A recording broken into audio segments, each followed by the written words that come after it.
Hey everybody, we got the start of this game. This is a version that we tested with the baby Mal. That's the 1 cost, 2 lore, but that puts us at 16 uninkable, which is a big no.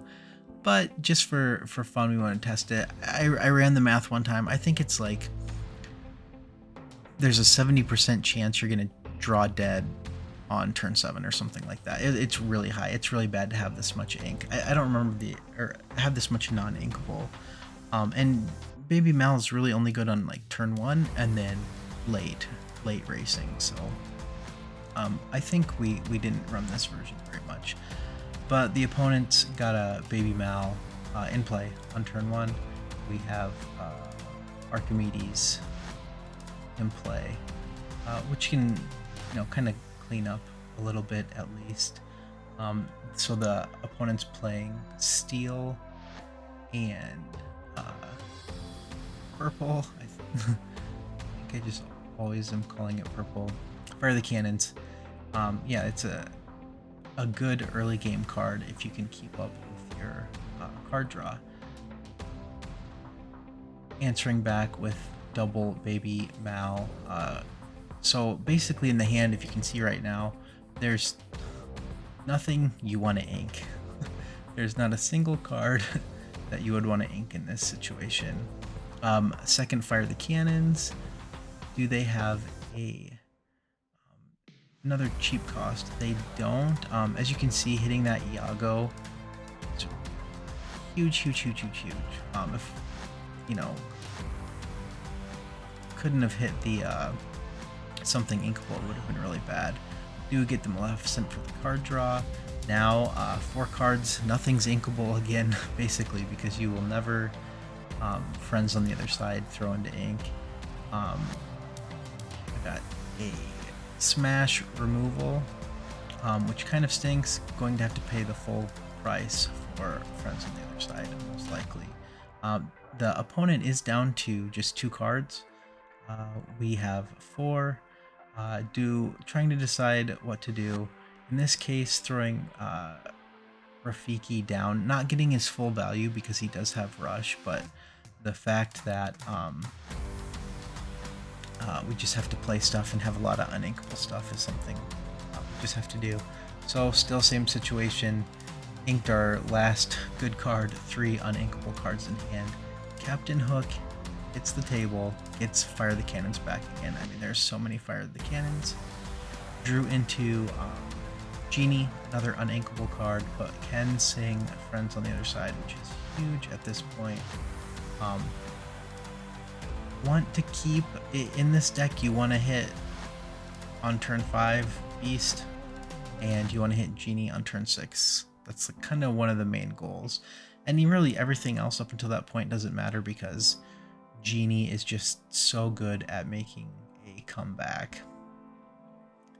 Opponent's turn. They have 3 cards. I think they're sitting on 1 Fire the Cannon still. Going for the value trade. I mean, that's a good trade. At least can stay alive. Getting that important card draw for them is huge. Having the ability to draw is really nice. Did hit something that's inkable.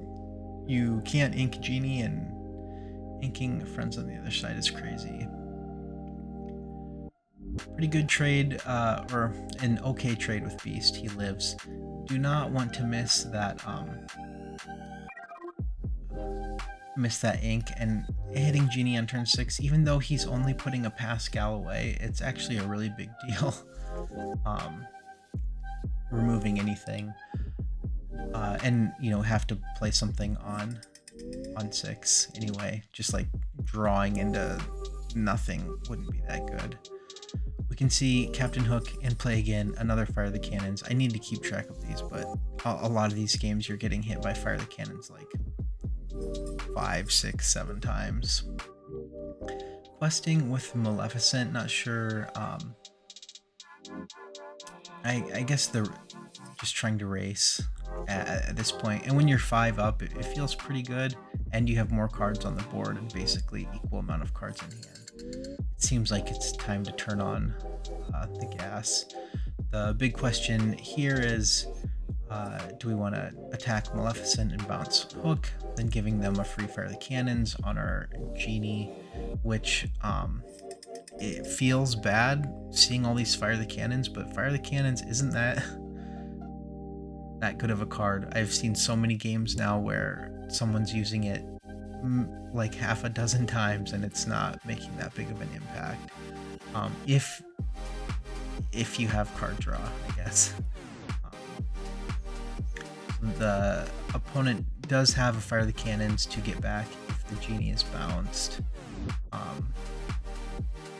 So it's maybe a hard decision on what to do. Trading into the Maleficent is not fun because we'll put 2 damage on the Genie, so just singing with him right now. Playing Beast, and then I think ran out of time. Should have dropped Pascal, but the clock just ran out. It's not really a huge deal, but still at 0. I think the opponent thinks they're like in a good position, so they sing with Hook. They're ahead, smash on the Genie. Everything's wounded or dead.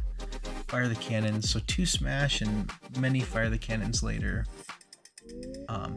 Still have Beast in play. Drawing another Genie.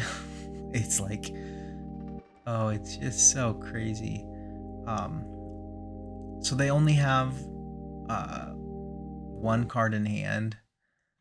Pretty easy to kind of clean up, make them never quest again with Pascal. So Pascal jumps back in to hand. And this is where the Genie can kind of start making his comeback, because when you race, you're racing for 2. Deciding to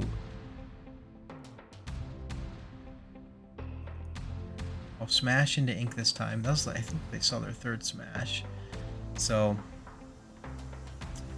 questing with Pascal. This is kind of where it's just over, because Genie is going to bounce their 7 cost back into their hand. Their Pascal can be easily cleaned up. One thing that Simba actually has evasive.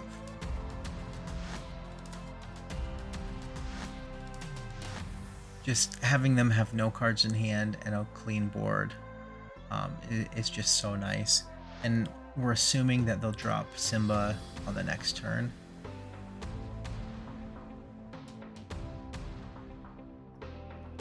It's really the only play. And it can do some damage, it can clean up some things. Going wide with the brooms, sweeping a Genie back into the deck because it's just so nasty. It can just deal with everything. Cat going down, Pascal going down. We're pretty wide. Nothing safe because the Simba has the evasive. But on the race, we're looking a little bit ahead. Elsa and Pascal. This is actually a really good board because they can exert and kill anything they need to. Not really a problem. The sad thing is we drew another Genie and it's just over. There's 2, 4, 6, 7, 8 lore on the board. They're gonna have to use an entire turn dropping a 7-drop or trying to do something else. Looks like they're going for more Fire the Cannons. This is the most Fire the Cannon game of all time. It's crazy. Maybe we'll put a counter up, but yeah, lots of Fire the Cannons. Pascal for Pascal's obvious trade. The cannon isn't really going to clean anything up. They want to get the value out of, or take the value away from the cat, basically. That was a good play, except we're drawing card draw now, and can go really wide. Going to be able to quest for 5 here, and then have 5, 6, 7, next turn. We know their really only play is Simba. There's not really anything else they can do. Let's see. Drop Simba, and yeah, that's game. The comeback king. Let's go.